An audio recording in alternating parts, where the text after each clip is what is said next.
Imaginez un peu le choc. Un homme arrive aux urgences et là, le verdict tombe. Deuxième infarctus. Deuxième infarctus. Sauf que, il n'a jamais su pour le premier. Un infarctus silencieux, Hmm. qui a déjà nécrosé une partie de son cœur et là, d'un coup, son pronostic vital est engagé. C'est le début d'une nouvelle réalité, quoi. Une nouvelle survie, presque. Pour notre discussion d'aujourd'hui, on va se pencher sur un document vraiment particulier, une sorte de réflexion très personnelle que son auteur a appelée Repair et repère. C'est un témoignage brut, hein. Complètement. C'est son combat raconté de l'intérieur. Et je précise tout de suite, notre objectif, ce n'est pas du tout de faire une analyse médicale. Ah non, pas du tout, hein. Non. Ce qui nous intéresse vraiment, c'est le parcours psychologique, le voyage émotionnel qu'il décrit. Il a identifié ce qu'il appelle 4 états d'âme. Ouais, 4 étapes clés de sa guérison morale. Et c'est ce cheminement qu'on va essayer de suivre ensemble. Et il est très clair là-dessus, ce texte est d'abord une thérapie pour lui-même, une façon de prendre du recul. De mettre des mots sur le chaos. C'est ça. Mais il espère aussi que son expérience puisse servir de repère, justement. Pour d'autres. Oui, pour d'autres patients, ou même pour leurs proches qui sont souvent complètement démunis face à ça, pour comprendre ce qu'on vit quand le corps lâche et que la mort peut se profiler. D'ailleurs, il fait une remarque dès le début que je trouve d'une justesse incroyable. Laquelle? C'est le paradoxe de la prévention. Vous savez, tous ces messages qu'on entend en boucle. Manger 5 fruits et légumes, faites du sport, voilà. Une fois que la maladie est là, eh bien ces conseils, qui partaient d'une bonne intention, résonnent tout autrement. Ça sonne comme un reproche. Exactement. Comme une punition. Il exclame « Tu vois, je te l'avais dit de ne pas faire ceci ou cela ». Ça ajoute un sentiment de culpabilité qui est juste terrible. C'est le fameux « tu l'as bien cherché » qui n'est pas dit mais qui est sous-entendu. C'est d'une violence. C'est ça. Bon, alors entrons dans ce parcours. La première étape, franchement, elle m'a complètement surprise. Je ne m'y attendais pas du tout. Ah oui? Après un tel drame, il ne parle ni de peur, ni de tristesse, mais d'euphorie. Il appelle ça l'euphorie et le déni. C'est dingue, non? C'est carrément contre-intuitif, c'est sûr. Mais d'un point de vue psychologique, c'est un mécanisme de défense hyper puissant. D'accord. Et il décrit ce sentiment en sortant de l'hôpital. La liberté, le soleil, le bruit de la ville. C'est cette conviction que, ouf, le pire est passé. C'est fini. Il va même jusqu'à dire que c'était presque une mauvaise grippe. Une mauvaise grippe. Alors qu'on parle d'un cœur à moitié détruit. C'est pour dire la force du déni. Et à ce moment-là, le téléphone sonne sans arrêt. Et il décrit un truc assez grinçant, la valeur de comparaison.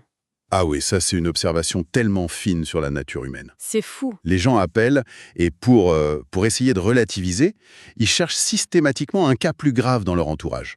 Ah mais tu sais, mon oncle lui, c'était pire. C'est ça. L'auteur parle d'un concours dans la souffrance. C'est maladroit, mais ça part souvent d'une bonne intention. Sauf que ça minimise complètement ce que la personne vit. Et la suite est encore meilleure. Il remarque que très vite, les appels se font plus rares. La maladie fait peur? Ben oui. Et là, il parle de sa petite vengeance perso. J'adore ce passage. Il lance à ceux qui ont disparu. Il leur dit quoi? Il écrit « Je vous rassure, ce n'est pas contagieux, quoique. Tu as le même style de vie, le même âge, alors, va savoir. C'est mordant. » Ah, c'est génial. C'est un humour très noir, mais c'est surtout un signe de vie, ça. Ça montre que même dans sa bulle de déni, il y a une part de lui qui se bat, qui refuse d'être une victime passive. Mais au fond, ce déni, cette euphorie, c'est bon ou c'est mauvais? C'est pas dangereux de se voiler la face comme ça? C'est une excellente question. À long terme, évidemment, c'est intenable. Mais à court terme, c'est un mécanisme de survie. C'est un disjoncteur psychologique. D'accord. Le choc est tellement violent que le cerveau se met en mode protection. L'auteur le dit lui-même. C'est antinomique de vivre avec le spectre de la mort en permanence. Donc c'est une pause. C'est une respiration, une pause pour reprendre son souffle avant le vrai combat qui s'annonce. Donc on a cette bulle de déni, cette euphorie protectrice, mais une bulle, par définition, Ça finit toujours par éclater. et c'est là qu'on entre dans la deuxième étape. Mais ce n'est pas fini, Exactement. Et le réveil est brutal. j'imagine. La maladie qu'il croyait derrière lui se rappelle à son bon souvenir, à travers les douleurs, les effets secondaires des médicaments. Ah oui, les médicaments qui affectent d'autres organes. Voilà, le corps envoie des rappels constants que, non, ce n'était pas une simple grippe. Il parle de coup bas. C'est vraiment l'image du match qu'on croit avoir gagné, et puis non. C'est ça. Le sentiment de victoire s'effondre, le doute s'installe.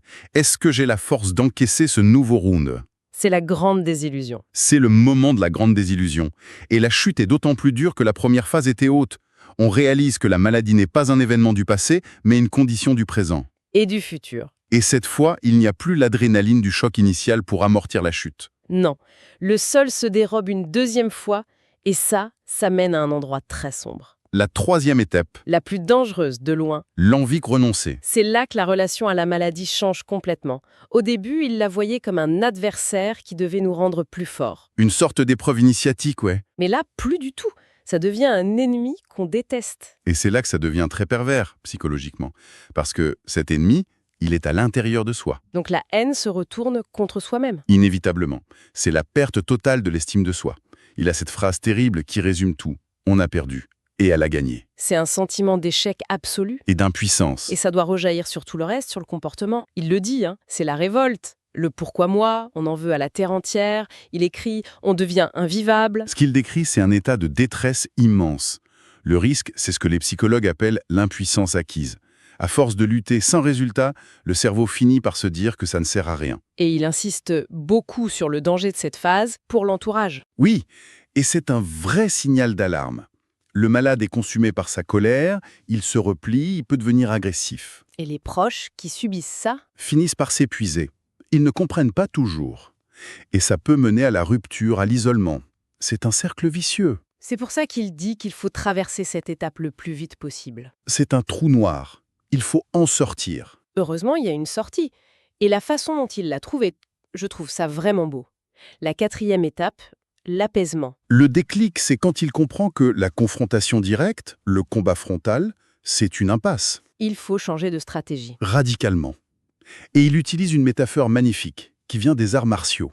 L'aïkido, par exemple. Ne plus s'opposer à la force de l'adversaire. Mais l'utiliser pour servir ses propres intérêts, c'est ça. C'est une révolution dans sa tête, en fait. Il ne s'agit plus de combattre la maladie, mais de l'apprivoiser, De la connaître, de la connaître par cœur pour anticiper ses réactions. pour l'esquiver. La relation se transforme. Complètement. De redoutable adversaire, elle devient une alliée. Le parallèle qu'il fait est très parlant. Il compare ça aux meilleurs ennemis. Ah oui, dans les films. Exactement. Ces deux personnages qui se détestent, mais qui se connaissent tellement bien qu'à la fin, il y a une forme de respect, presque d'amitié. C'est une étape de réconciliation, en somme. On accepte ses limites, mais on apprend à négocier avec. Il dit la faire changer d'avis dans la douceur. C'est une image très poétique. Hmm. Mais il va encore plus loin. Et là, c'est vertigineux. Il suggère qu'on pourrait un jour la remercier. Remercier sa maladie. C'est une pensée très forte. Honnêtement, ça me paraît presque surhumain. C'est vraiment possible, ça, tu dis? Je pense qu'il ne faut pas se méprendre. Il ne s'agit pas de remercier pour la souffrance ou la peur. Ça, c'est impossible. D'accord. Il s'agit de reconnaître que ce traumatisme l'a forcé à aller explorer des parties de lui-même où il ne serait jamais allé sinon. Ça l'a forcé à redéfinir ses priorités. C'est ce qu'on appelle la croissance post-traumatique. Ce n'est pas pour tout le monde, j'imagine. Non, ce n'est pas une obligation, mais c'est une possibilité. Remercier l'adversaire, pas pour le combat, mais pour la transformation qu'il a imposée. Vu comme ça, oui, c'est plus clair. C'est une forme de sagesse, en fait. Donc, si on résume, euphorie et déni, Puis la désillusion, ensuite la colère, le désespoir, et enfin, si on tient bon, l'apaisement, l'alliance. c'est un chemin tortueux. Mais balisé. Et il termine son texte avec une dernière analogie que je trouve très juste. Ah oui, le GPS. Le GPS. Son témoignage comme l'aide médicale, ce n'est pas une solution miracle. Ça ne conduit pas la voiture à notre place. Non, ça n'impose pas d'itinéraire. Voilà. Mais ça signale les dangers, ça permet d'anticiper. Au final, c'est toujours le patient qui a les mains sur le volant. C'est lui qui décide. Le but, c'est une évolution comportementale. Et sa toute dernière phrase, elle est écrite en majuscule. C'est une interpellation. Il écrit « Vous ne pourrez plus céder à la tentation de dire « Si j'avais su, parce que maintenant vous savez ». C'est puissant. C'est très puissant. Et ça laisse avec une question, je trouve, qui dépasse le simple cadre de la maladie. On a parlé d'un infarctus, mais ce parcours en 4 étapes, déni, rechute, désespoir et enfin alliance, est-ce que ça ne pourrait pas s'appliquer à d'autres grands traumatismes? Un deuil, une rupture, tout ce qui vient fracturer une vie.